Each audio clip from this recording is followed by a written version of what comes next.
These two cars are polar opposites on a design level, and you might even think they have a different target audience, but the Lyriq is actually the car I get asked about most. Today we're putting our personal launch edition Model Y head to head with the new Lyriq V. These cars are closer than you might think, and my pick might surprise you. And before we get into all the details, I have one little favor to ask of all you guys. Please hit that subscribe button right now. It really goes a long way and helps our channel out. Plus, if you're interested in electric cars, we have tons of reviews on our channel. Off the bat, the Lyriq is larger and more luxurious. It definitely emphasizes style and presence. I mean, it is a Cadillac. All right, Kim, the new Model Y is smaller and more compact, but with the refresh, we did get this horizontal light bar, LED headlights, just a more overall aerodynamic look. And of course, within a few months here, we're gonna get a 6-seat option, a 7-seat option, and the performance variants all coming soon as well. It has that cool black crystal shield on it with choreographed lighting. It has sequential turn signals, stacked LED projection headlights, and there are some new design elements specific to the Lyriq V Series. See this chin spoiler right here, the V Series mesh on the front lower grille. It also has side rockers. That's how you know it's not just a basic Lyriq. The back doors also have this V Series logo on them, and the tailgate too. The base Lyriq tones down a lot of these sporty accents. This edition though is a limited production run. It is long range, all-wheel drive. Now we did opt for the 19-inch wheels. These are more efficient, get you more range, but there's also a 20-inch wheel option as well. But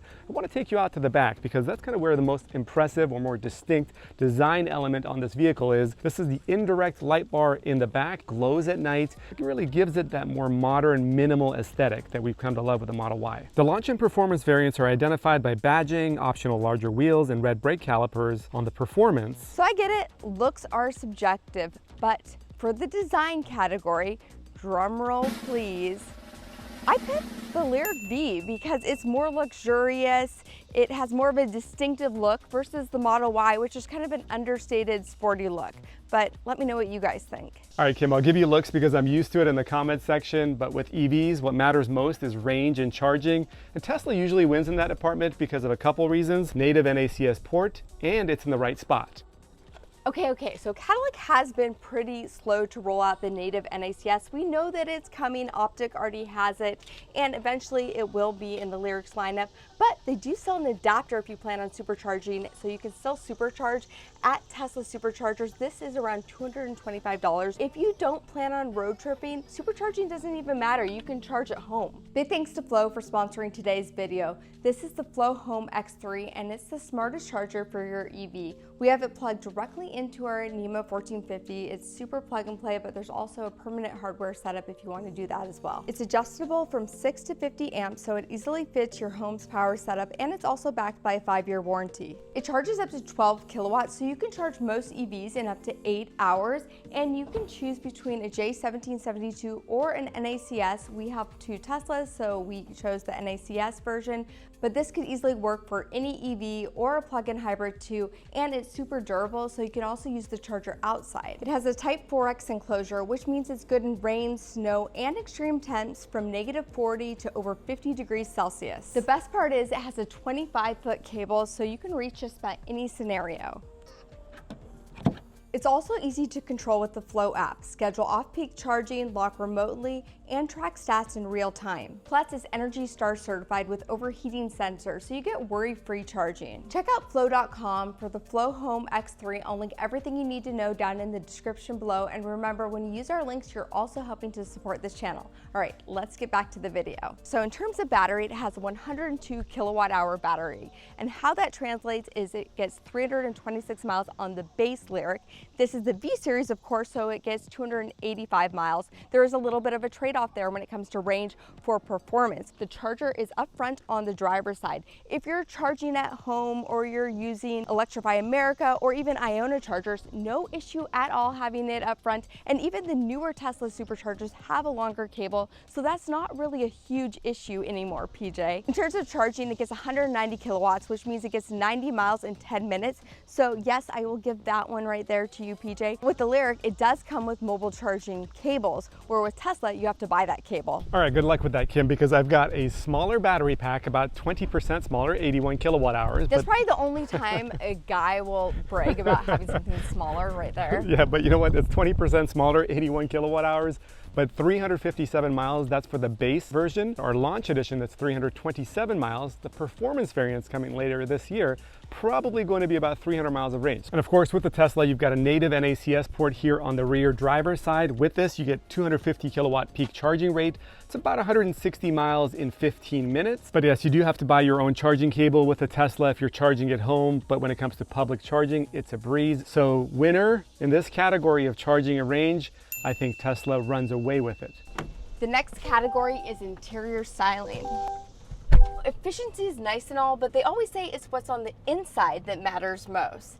And inside of here, it basically feels like a luxury penthouse.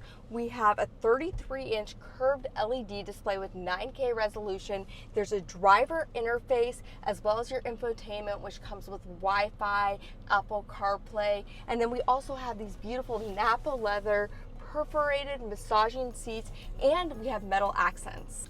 But is it actually metal? Regardless, there is a wow factor in here. We have the V-Series badging, there's a panoramic sunroof that actually opens, and we have a VR head-up display, which gives you your navigation, your speed, and augmented reality right on your windshield in front of you, so you actually feel like you're driving inside a video game. There's also customizable ambient lighting, so you can set a vibe from chill blue to fiery red. So the Model Y is kind of on the opposite end of the spectrum. It's a minimalist dream. It's kind of like a spaceship in here, very futuristic, very much kind of understated. Everything is in this one center screen. That's your navigation, your climate controls, even cool features like dog mode, they're all in here. The interior also just feels more airy with white vegan leather seats, a massive panoramic glass roof that adds to its spaciousness. So on the Model Y, there is no HUD. There's not even a driver display in front of you. Everything is on this center screen. Now, Tesla's all in with autonomy. Robotaxi's already happening in Austin. It's coming to San Francisco very soon. So Kim, you have fun with all of your screens because one screen's good enough for me. The ambient lighting's really all you get. It's very subtle. The LED light strips are there in the doors and footwells. It's customizable as well, but not really as dramatic as yours. Now, all trims share this design, but the performance does get sportier seats. It's definitely sleek, but it can feel a bit sterile compared to your Lyriq's warmth. So what's the verdict when it comes to interior styling? Well, the Model Y is sleek, I'll give you that, but I think that it's so much more luxurious inside of here. We have the VR head-up display, we have real leather seats, and for me, I'm picking luxury over minimalism, so I'm giving interior styling to the Lyriq. All right, so the Lyriq does give you a lot of bang for your buck on the inside, but these are SUVs and the U stands for utility. That means the next category, we're talking cargo capacity. The Lyriq gets you 28 cubic feet behind the second row and then fold it flat, and it doubles to 61 cubic feet. Oh, you got to put your own seats up, huh? My seats go down and also back up automatically. In fact, behind the second row here, already have 30 cubic feet of storage. So I've already got you beat there. Fold them down, you had about 60, I have 72 cubic feet of storage, even a front trunk to go with it, which gives me 4 additional cubic feet of storage, which you don't have access to. Which on the Lyriq V, you've got a nice big hood, you pop it up, but unfortunately it's covered up and there's no space for you to put anything in. So I think the Model Y wins this category, practicality over looks. It is definitely more versatile with that front trunk. Winner, Model Y. But cars are meant to be driven, and the next category is performance, and these are some of the quickest cars ever built, and this is the quickest Cadillac ever built with a 0 to 60 faster than a McLaren 540C. The Lyriq V-Series has a dual motor all-wheel drive, 615 horsepower, 650 pound-foot of torque, 0 to 60 in 3.3 seconds, which we even got down to 3.1 with a pro driver. And if you turn on VMAX, you also have the option for competitive mode, which gives you traction management features and some crazy agility. And the base Lyriq single motor rear wheel drive has 340 horsepower, 0 to 60 in 6 seconds, which is fine for daily driving, but not as thrilling. So the base Model Y is noticeably quicker. Gotta put that out there because 0 to 60 for that is 5.4 seconds, but this is the launch edition, so it takes it up to 400 horsepower. 0 to 60 is actually 4.1 seconds. There's a performance model that's coming out in a couple of months. That'll have a 0 to 60 around 3.5 seconds. It'll have horsepower about 510 or so. That's in line with the GTC4 Lusso from Ferrari or the Shelby GT500. So we're in very fast company here. PJ, you can't count cars that don't exist yet. Plus, the 0 to 60 in the V Series is 3.3 seconds. The Performance Model Y is quick, but it's not even out yet, and this one still beats it, so the Lyriq V is getting the point here.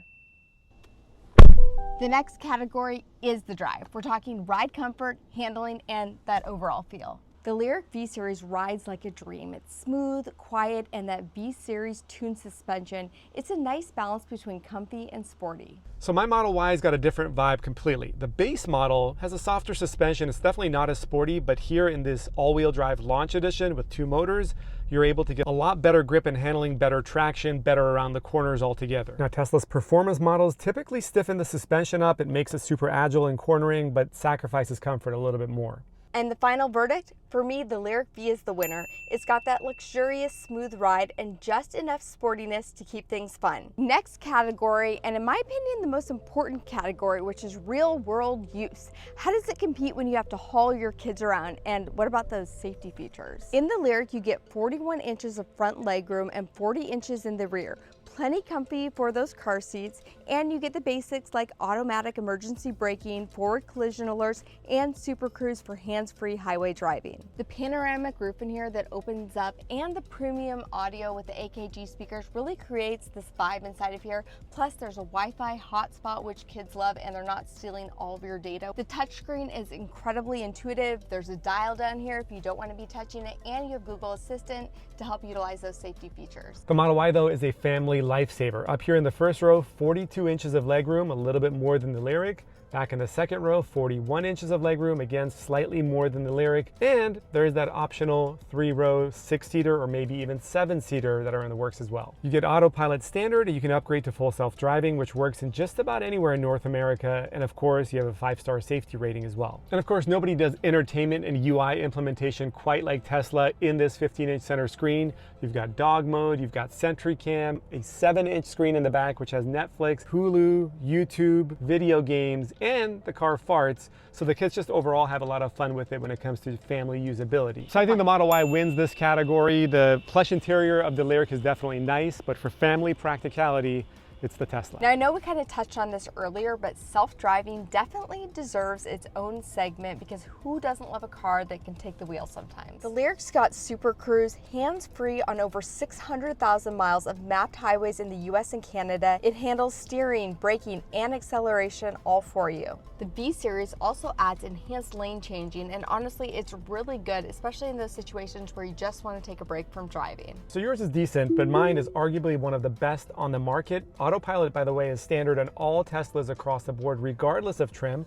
but you can upgrade to full self-driving, which was standard here with the launch edition. You're able to get lane changes, acceleration, deceleration, and even exit off of freeways, get onto surface streets, and still have supervised self-driving take place there. But with your Lyriq, I believe Super Cruise is only available for 3 years standard, and then you've got to pay after 3 years. So the winner in this category, I think it goes without saying, the Model Y wins autonomy. Super Cruise is nice, especially for highway driving.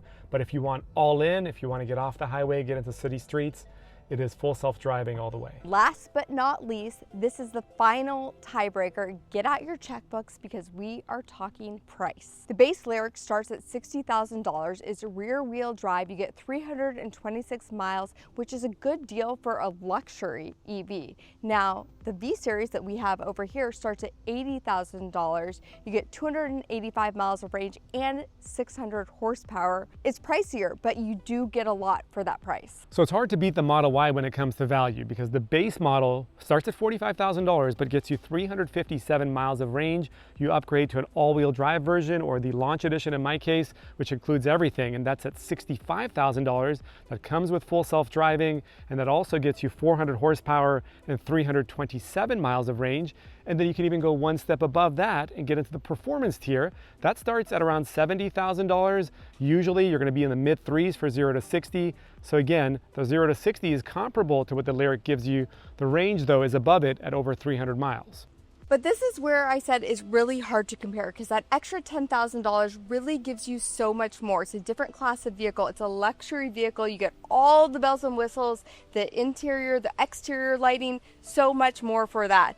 But if we're just looking at price alone, then clearly the Model Y wins. And again, these categories, some of them are very subjective, so it can definitely tip the scale based on which one you choose to favor, which model.